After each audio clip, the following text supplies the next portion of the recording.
제가 그 신학교 다닐 때 교육전도사를 하면서 아동부를 지도한 적이 있었습니다.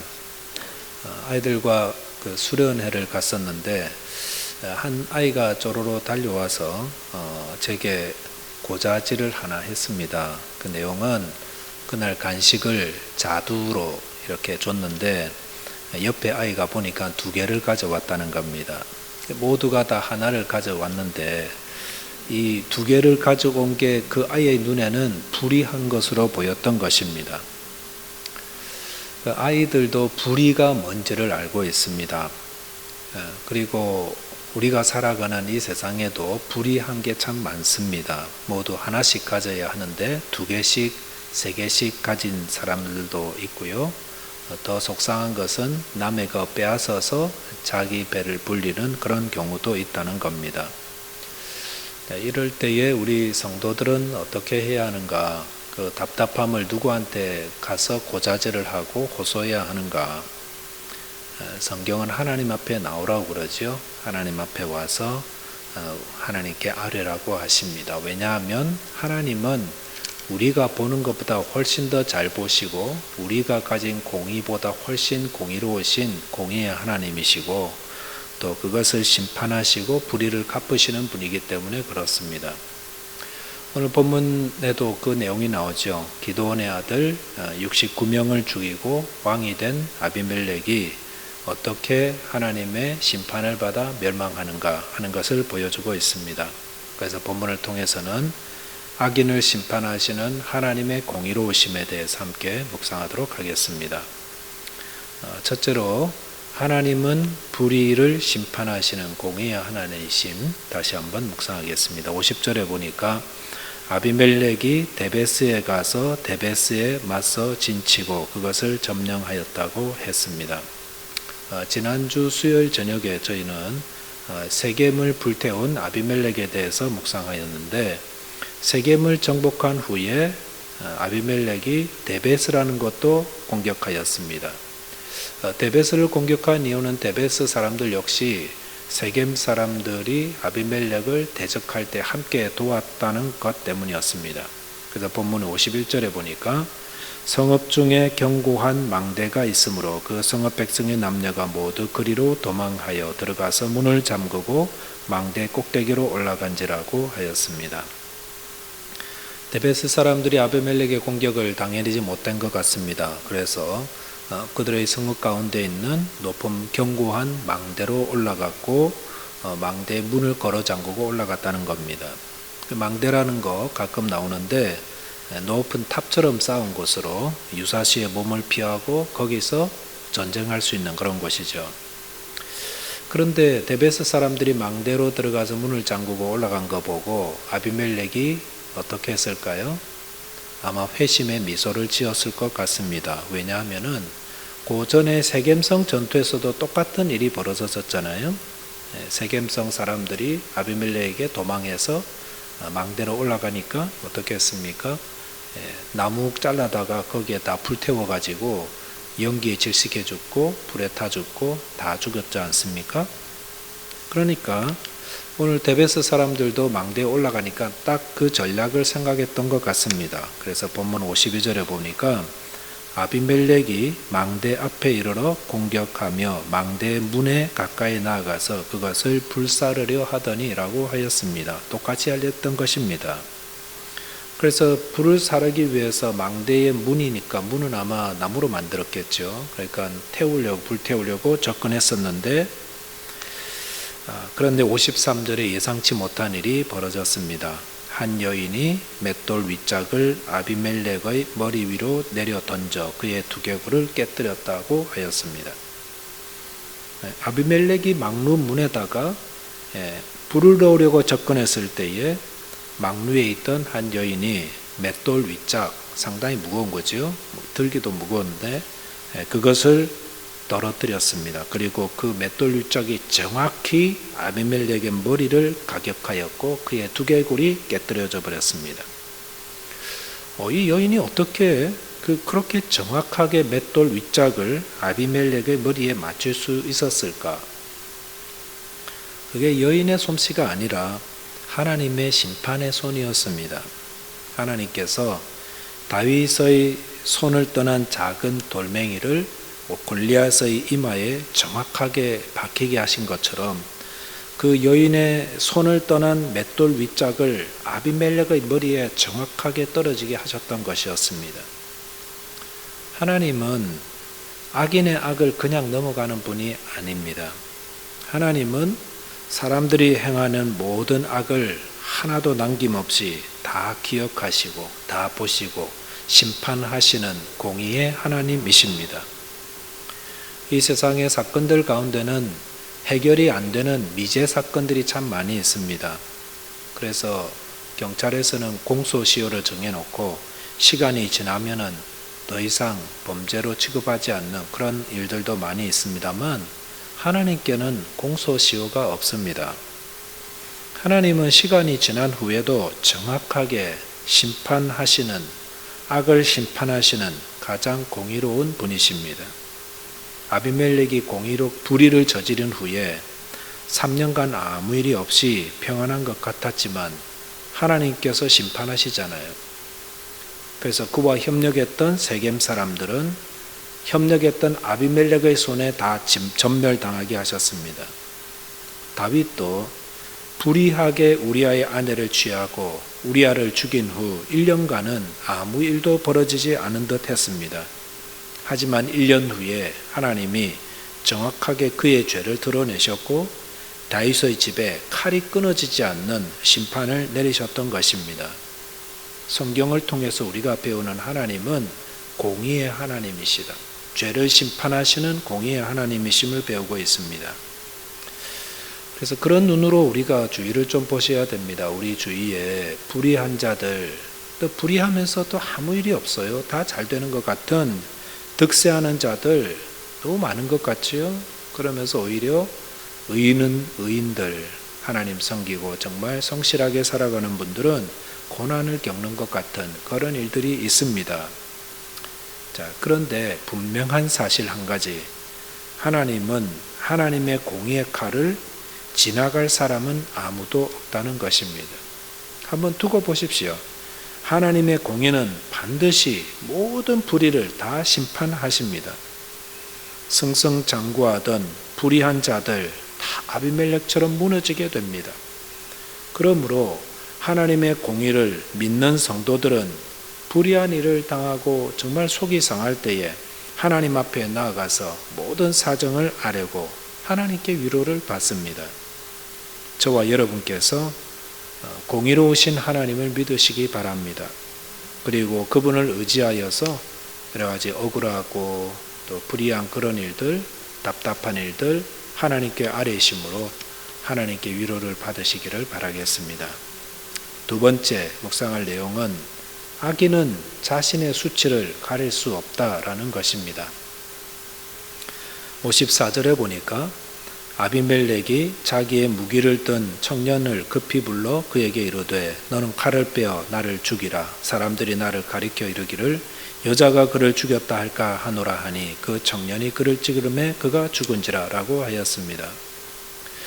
망대에 불을 붙여서 데베스 사람들을 다 전멸시키려고 했던 아비멜렉은 뜻하지 않게 맷돌 윗짝에 머리를 맞아서 두개골이 깨어져 죽어가게 되었습니다. 그럴 때 아비멜렉이 자기가 죽어가는 것을 알면서 또 자기에게 맷돌을 던진 자가 여자라는 사실을 알고 급히 자기의 무기를 들 신뢰하는 한 청년을 급하게 불렀습니다. 그리고 그 청년에게 자신을 칼로 찔러 죽여라고 하였습니다.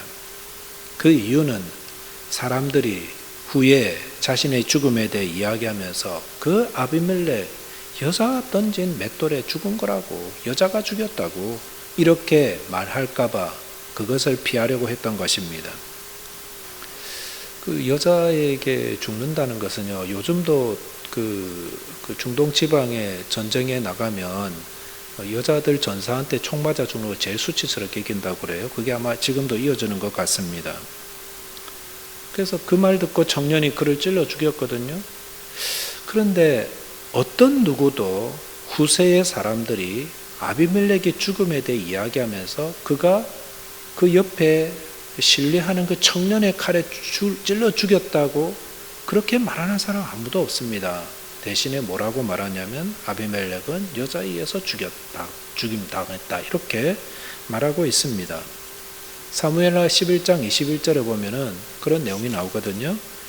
그 다윗 시대에 요압 장군이 다윗이 범죄할 때 그 우리아의 남편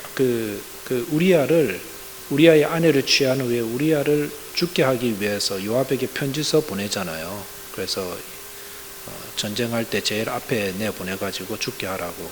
그랬더니 요압이 영문도 모르게 우리아를 그 성 가까이 이렇게 접근해서 싸우게 하다가 거기서 죽었거든요. 그랬을 때 다윗 왕에게 보고하면서 뭐라고 이렇게 덧붙이냐면은 아비멜렉 사건을 이야기하였습니다. 다윗이 되물을 거잖아요. 어떻게 죽었느냐 하면은 성 가까이 갔다가 죽었다고. 그렇게 되물으면 요압이 이렇게 대답하라고 그랬습니다. 사무엘하 11장 21절 아비멜렉을 쳐 죽인 자가 누구냐? 여인 하나가 성의 맷돌 윗짝을 그 위에 던짐에 그가 데벳에서 죽지 아니하였느냐라고 이렇게 물을 거다라고 이런 식으로 요압이 미리 이야기를 했습니다. 아비멜렉을 쳐 죽인 자가 누구라고 했습니까? 여인이라고 했습니다. 여인이 던진 맷돌 윗짝 맞고 죽었다. 다윗 시대까지 그게 계속 회자되고 있었다는 겁니다. 후세 사람들이 누구에 대해서? 아비멜렉에 대해서 이야기한 내용. 그러니까 아비멜렉은 죽어가면서 자기가 여인에게 죽었다는 그런 수치를 당하지 않기 위해서 그걸 막고 싶어가지고 옆에 있는 그 청년의 칼로 찔러 죽이라고 하죠. 그래서 청년의 칼에 죽었지만 그렇게 해서 그의 수치를 막고 싶었지만 그런다고 그의 수치가 막아진 것이 아니었습니다. 우리가 다 수치 당하는 거 싫어합니다. 죽으면서도 내가 수치스럽게 죽는 거 싫어합니다. 근데 그런다고 해서 다 수치를 피할 수 있는 건 아닌 것 같습니다. 아담도 하와와 범죄한 후에 자기들의 벌거벗은 사실을 알고 그 수치를 가리기 위해서 어떻게 했죠? 무화과 나무 잎을 따다가 치마를 엮어서 입었다고 했지 않았습니까? 근데 뭐 나무잎이라는 게 해 한번 뜨고 쨍 하고 비추면은 이게 금방 다 부서져 버려서 그들의 수치를 가릴 수가 없었습니다. 근데 그럴 때 그들이 어떻게 수치를 가리셨습니까? 하나님께서 그들에게 가죽옷을 지어 입히심으로 그들의 수치가 가려졌습니다. 하나님이 범죄한 아담과 하와에게 그들의 수치를 가리기 위해서 가죽옷을 지어 입혔다는 사실은 중요한 메시지를 우리에게 전해주십니다. 그것은 하나님도 우리의 수치를 가려주고 싶어 하신다는 것입니다. 하나님께서는 죄인이 그 죄로 인해서 수치를 당해서 죽는 것을 바라지 않습니다. 아비멜렉처럼 큰 죄인이라도 그가 마지막에 두개골이 깨어져 죽어갈 때라도 그가 수치스럽게 죽는 것 하나님은 원치 않으십니다. 그래서 만약에 그가 마지막 순간에 의식이 있을 때에 회개를 했더라면 어떻게 됐을까요? 하나님, 제가 기드온의 아들들 죽이고 불의하게 왕이 되어는 큰 죄를 지었습니다. 하나님, 저의 죄를 용서해 주십시오. 이렇게 회개했더라면 아마도 그는 하나님의 은혜를 입어서 수치를 가리는 자가 되지 않았을까 생각합니다. 그런 사람 있죠. 누가 그랬죠? 십자가의 강도가 그랬잖아요. 십자가의 강도는 강도짓을 해서 그 죄 때문에 십자가라는 가장 저주스러운 형틀에 달려서 죽게 되었습니다. 그런데 그가 그 저주의 형틀 위에서 하나님의 아들을 만났습니다. 그것은 그의 수치를 만회할 수 있는 마지막 기회였습니다. 그는 거기서 예수님을 불렀습니다. 그리고 은혜를 구했습니다. 그를 불쌍히 여겨달라고 간구했습니다. 그랬을 때 그는 십자가에서 죽은 자라는 수치스러운 그 수치를 당하는 대신에 십자가에서 구원받은 강도라는 영광스러운 이름을 얻고 오늘도 우리에게 그 이름이 전해지고 있는 것입니다. 예수님은 우리 모두의 수치를 덮어주시기 위한 하나님의 가죽옷이 되셨습니다. 그래서 하나님이 아담과 하와의 수치를 가리기 위해서 가죽옷을 만들기 위해 그 동물을 죽이신 것처럼 하나님께서는 우리의 수치를 가리기 위해서 가죽옷을 주기 위해 십자가 위에서 그의 아들 예수님을 죽게 하셨던 것입니다. 저와 여러분이 그 가죽옷의 실체를 언제 아마 확인하게 될 거냐면은 하나님의 심판대 앞에서 그 가죽옷의 위력을 체험하게 될 겁니다. 우리 모두 다 하나님의 심판대 앞에 서게 될 텐데 거기서는 뭘 하냐면은 우리가 일생 동안 살면서 저질렀던 모든 말과 행동에 대한 것들을 낱낱이 다 드러나게 된다고 하셨습니다. 아마 그럴 때 저와 여러분들은 얼굴도 들지 못할 겁니다. 그동안 숨겨놨던 거 다 드러나게 되고 아무도 몰랐다고 여겼던 모든 것들이 다 드러날 텐데 그거 그대로 놓아두면은요, 우리는 하나님 앞에서와 또 천군 천사 앞에서 수치를 당해서 멸망의 자리로 끌려 내려갈 겁니다. 하지만 예수 그리스도의 어린 양의 피 묻은 옷으로 입힘을 받은 성도는 그 수치가 가려지고 의롭다 정결하다 칭함을 받고 구원의 자리로 옮기게 된다고 성경은 약속하셨습니다. 바울은 스데반을 죽인 살인자였고 교회를 핍박하였던 자였습니다만 그는 예수 그리스도의 십자가 아래 자기를 숨겼습니다.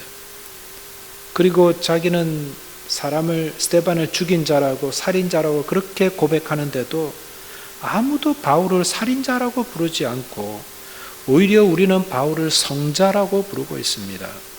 그것은 예수께서 바울의 수치를 덮어주셨기 때문에 그렇습니다.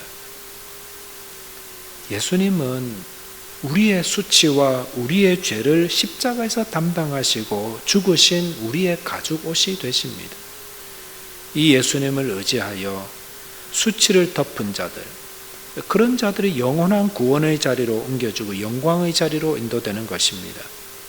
저와 여러분 모두 우리의 수치를 덮어주기 위해 이 땅에 오셔서 십자가에서 자기 목숨을 버리고 우리의 가죽옷이 되신 그 예수님 끝까지 의지하시고 또 아직도 이 예수님을 모르고 수치를 당하는 길을 걸어가는 사람들에게도 알려주신 그런 전도인의 삶 살아가게 되시기를 바라겠습니다. 함께 기도하겠습니다. 하나님 아버지, 수치를 당하여 죽을 수밖에 없는 저희들, 멸망할 수밖에 없는 저희들, 하나님께서 우리의 수치를 덮어주시기 위하여서 하나님의 아들 예수를 이 땅에 보내주시고 십자가에서 죽게 하심으로 그의 가죽옷, 그의 보배로운 피로 인하여 저희들이 모든 수치가 덮어졌음을 감사합니다. 주님의 약속의 말씀을 의지하여서 심판대 앞에서 주 예수 그리스도로 구원받을 저희들 주님만 바라보는 자 되게 하여 주옵소서. 하나님께서 공의의 하나님이 되셔서 모든 불의와 죄를 낱낱이 심판하실 때에 주님 앞에 겸손히 엎드리는 자 되게 하시고 예수 이름 의지하여 승리하는 자 되게 하옵소서. 아직도 불의한 가운데 살아가면서 회개하지 않는 자들 불쌍히 여겨주시고 우리가 그들에게 예수님을 증거하며 그들도 우리와 동일하게 하나님의 은혜를 입는 자 되도록 주님 저희들에게 전도인의 삶 살아가게 하여 주옵소서. 오늘도 주신 은혜와 사랑 감사하며 예수 그리스도 이름으로 기도하옵나이다. 아멘.